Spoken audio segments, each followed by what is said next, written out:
హరి ఓం. ఏకదంత ప్రేక్షకులకి నమస్కారం.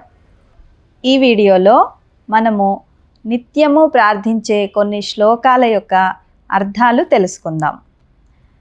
సామాన్యంగా ప్రార్థనా శ్లోకాలు అంటే మొట్టమొదటిసారిగా మనకందరికీ గుర్తొచ్చేది శుక్లాంబరధరం విష్ణుం. ఈ శ్లోకమే అందరికీ గుర్తొస్తుంది.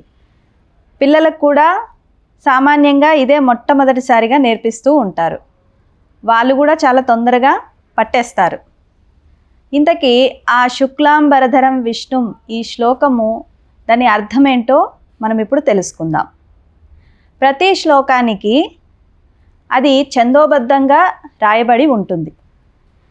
వాటిలో సంధులు, సమాసాలు, ప్రత్యయాలు, క్రియాపదాలు, విభక్తులు ఇవన్నిటి కూర్పే ఒక ఛందస్సులాగా ఏర్పడి శ్లోకం అనేది మన ముందుకు వస్తుంది. ఇప్పుడు వాటన్నిటినీ విభజన చేసి దాని అర్థం ఏంటో మనం తెలుసుకుందాం. ప్రతి శ్లోకానికి పద విభాగము, తర్వాత ప్రతి పదార్థము, ఆ తర్వాత తాత్పర్యము, అన్వయక్రమము మరియు దాంట్లో వ్యాకరణాంశాలు ఇవన్నీ కూడా ఉంటాయి. కేవలం మనం శ్లోకం చదవడం వల్ల మనకు చదివిన సంతృప్తి ఉన్నా కానీ దాని అర్థం తెలిస్తే ఆ సంతృప్తి అనేది ద్విగుణీకృతం అవుతుంది.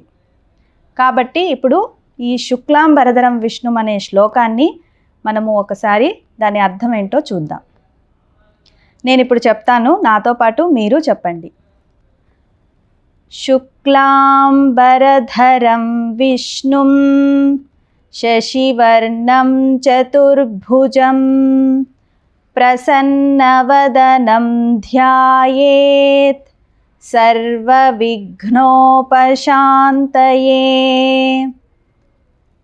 ఇంకొకసారి చెప్దామా?